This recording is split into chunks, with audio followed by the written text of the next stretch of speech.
아직까지도 아시아나 마일리지를 다 쓰지 않으셨나요?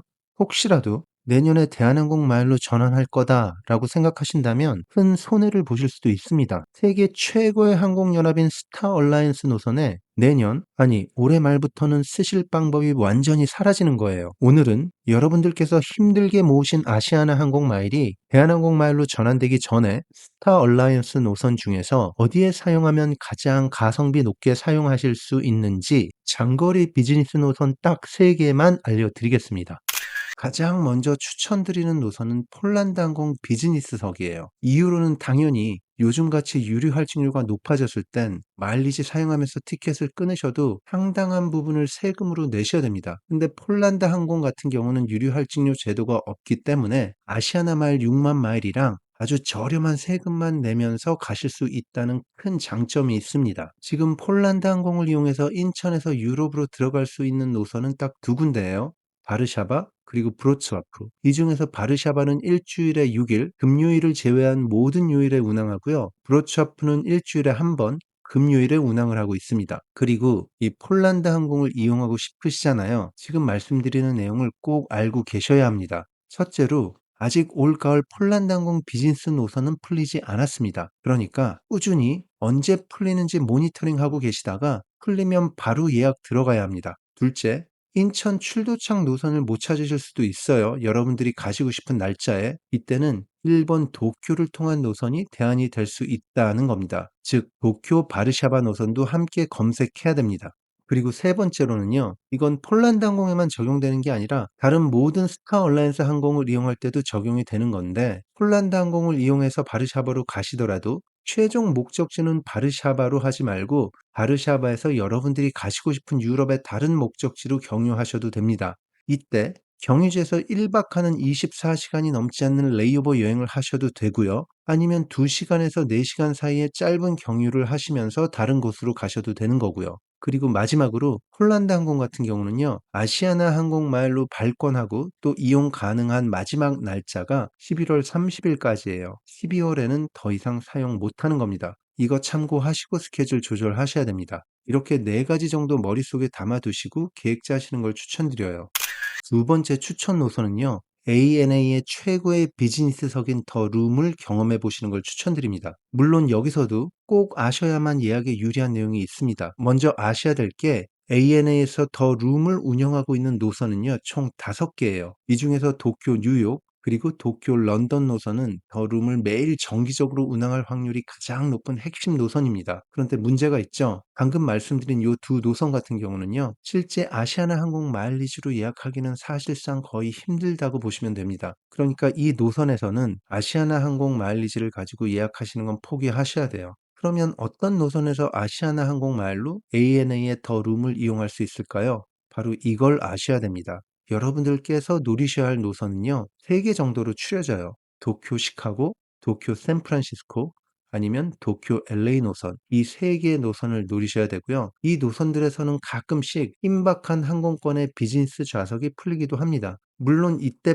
풀리는 비즈니스 좌석은 더 룸일 수도 있고 아니면 ANA의 일반 비즈니스 스태거드 좌석이 운영이 되기도 합니다. 더 룸이 워낙 혁신적이라서 상대적으로 구형이라고 생각할 수도 있는데, 이 ANA의 일반 비즈니스 스태거드 좌석도요. 현 좌석으로 통로 진입이 가능하고 또 180도 완전히 누워갈 수 있는 풀 플랫 좌석이니까 혹시라도 더 룸을 찾지 못하시잖아요. 그러면 일반 비즈니스 스태거드 좌석을 이용하시는 것도 괜찮은 선택지 중에 하나라고 할 수 있습니다.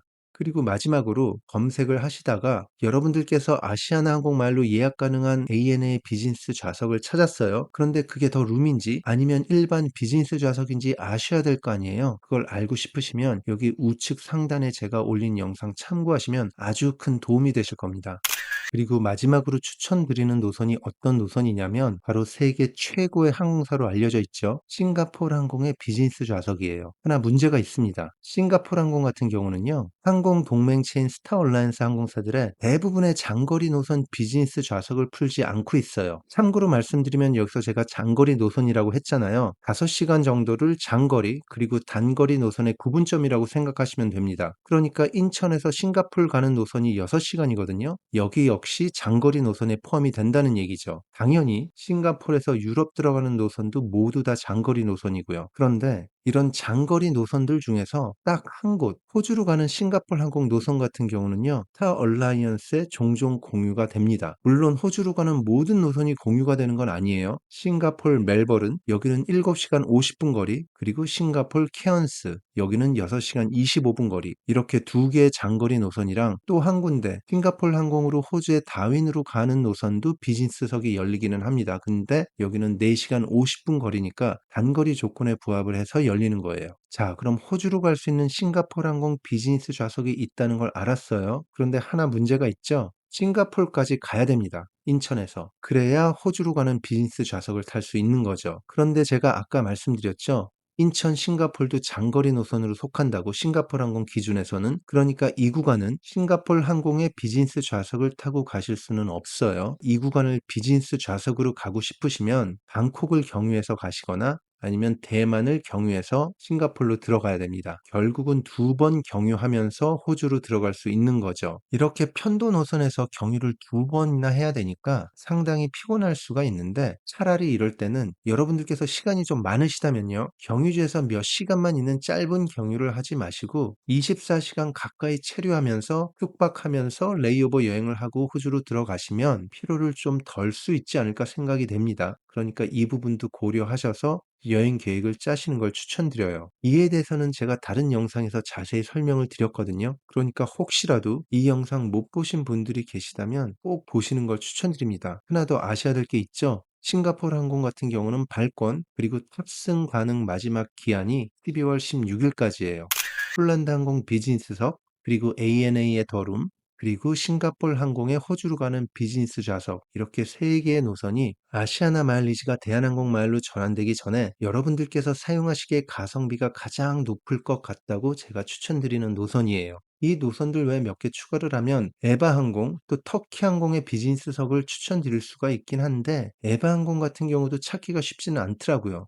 그리고 터키 항공은 좀 특이한 게, 인천 이스탄불 구간 같은 경우는 유나이티드 항공에는 분명히 공유가 되고 있거든요. 그런데 아시아나 항공에는 공유가 안 되더라고요. 정확한 이유는 모르겠습니다. 대신에 인천 출발 말고 다른 곳에서 출발하는 터키 항공 노선이 있으면 공유가 되는 걸 확인했으니까, 혹시라도 터키 항공 비즈니스석을 이용하고 싶으시잖아요. 인천을 제외한 다른 곳에서 출발하는 노선을 찾은 다음에 그곳까지 인천에서 연결 가능한 노선을 만드셔서 이용하시는 걸 추천드립니다.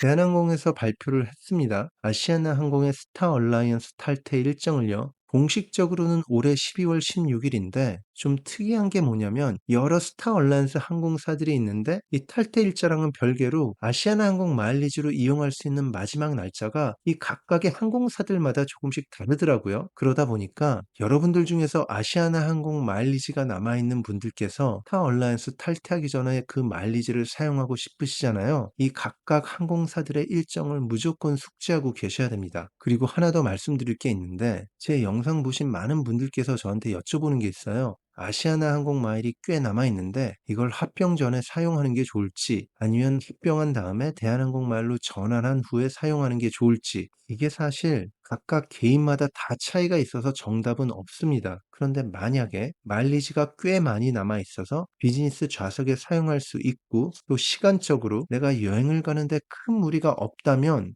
여기서 시간적으로 무리란 말은 두 가지 의미가 있습니다. 최소 일주일에서 열흘 이상 여행을 가실 수 있어야 돼요. 그리고 또 하나, 꼭 주말 출도착이 아니라 평일이라도 언제든 티켓이 있으면 여행을 떠날 수 있는 분, 그런 분들을 말씀드리는 거고요. 하나 더 있습니다. 표가 임박할 때 나와도 그 티켓을 예약을 하셔서 바로 떠나실 수 있는 분, 이렇게 3가지 조건을 만족하시잖아요. 그렇다면 지금 가지고 계신 아시아나 마일을 가지고 대한항공 마일로 전환하지 마세요. 가능하면 제가 오늘 소개해드린 이 3개의 마지막 꿀노선에 사용하시는 걸 적극 추천드립니다.